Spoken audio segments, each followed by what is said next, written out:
with Falcon football coach Matt Walker. And Matt, congratulations to you and the program. A 43-28 win at South Dakota Mines of Technology last Saturday. Could you tell us a little bit more about the game?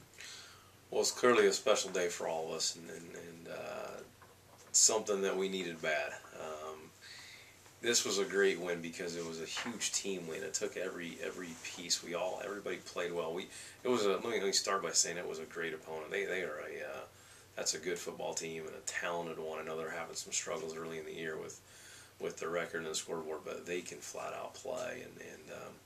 So yeah, just proud of every time we needed to answer something, we just answered it. I mean, they would go down and take a big drive and score, and we just come back right back and answer with our score. Anytime we needed a big play on defense late in the game, we were getting it. Our kicking game was as good as it's been around here in a long time. So just a huge win that was much needed for these kids that have been through this frustration, for these coaches that put in all this time, and everybody that touches this program, that puts in so much time and effort. This was a big day for everybody, and hopefully a stepping stone to where we know we can go. Matt, talking about the players of the week, quarterback Ryan Kusilek, we picked him for a couple of spots offensively and on the special teams. Well, let's talk offense first. He set two school records: 405 passing yards, 501 total yards in total offense.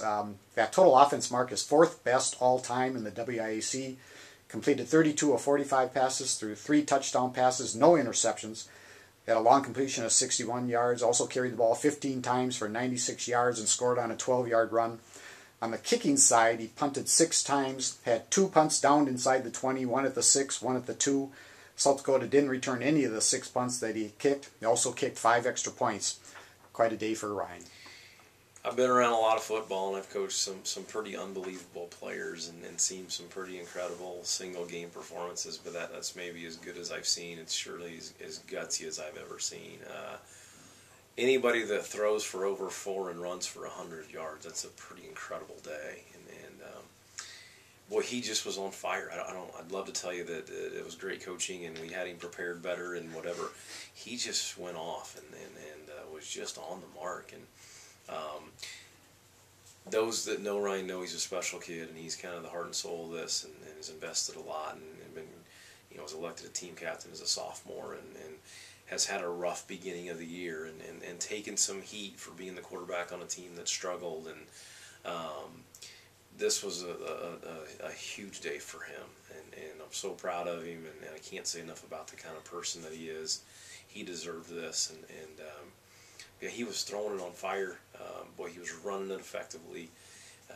He was staying composed in a tough day with the officials. I'll just leave it at that. And just incredible. We had a situation where we didn't have our punter available, and our kicking has been kind of all over the place, and we finally just said, you know what, we know you can do it, let's just do it. You don't always like your starting quarterback to be that guy, but we just decided to go with it, and boy, he came through with every job he had to do on Saturday. He came through, and I'm so proud of him, and he really got us going for this victory. On the defensive side, cornerback Kittle was named the Defensive Player of the Week. Yeah, he had 5 solo and 8 total tackles in the game. He also broke up 3 passes. Could you talk about Kyle's play?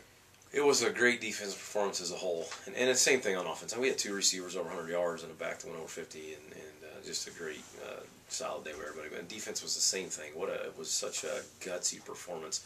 I'm telling you, I know that team has struggled with the record. They are a dynamite, explosive, and that quarterback's as good of a player as we've seen. They throw the ball downfield. That's kind of what they do, and boy, they can sling it and explode it with big plays.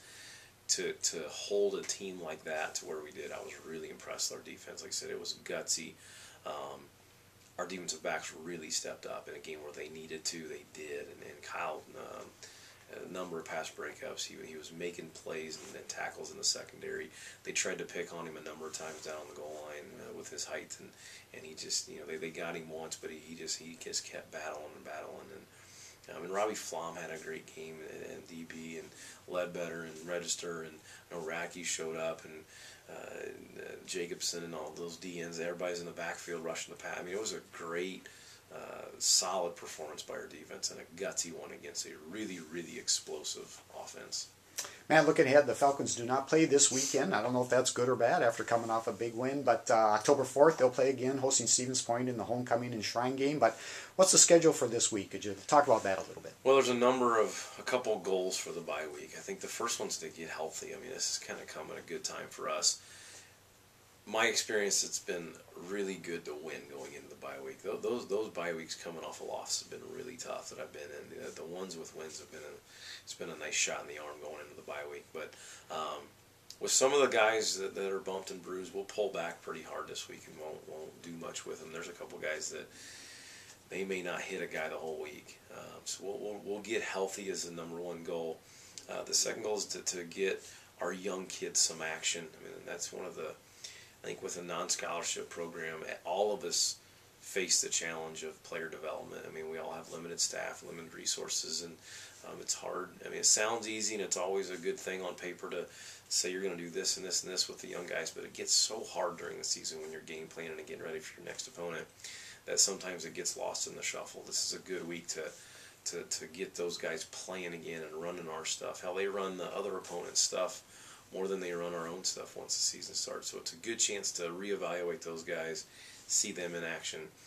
It's a chance to get ahead on Stevens Point, our next opponent. I mean, I think that obviously we don't have their film from their most recent game because they'll play it next weekend, but it'll still give us a chance to get ahead with them and a chance also for our staffs to get to see their families a little bit. I mean, people don't realize how much we're away from families and how much we lose touch with the outside world during the football season. And so it's a chance for us to take a deep breath and see our families and catch back up on the rest of the world a little bit. And then we're right back at it after the weekend and back into kind of an in-season mode. So the bye week's fallen at a pretty good time for us, I'll tell you that. Matt, again, congratulations on the win. We'll enjoy the bye week, and we'll talk to you next week. Thank you.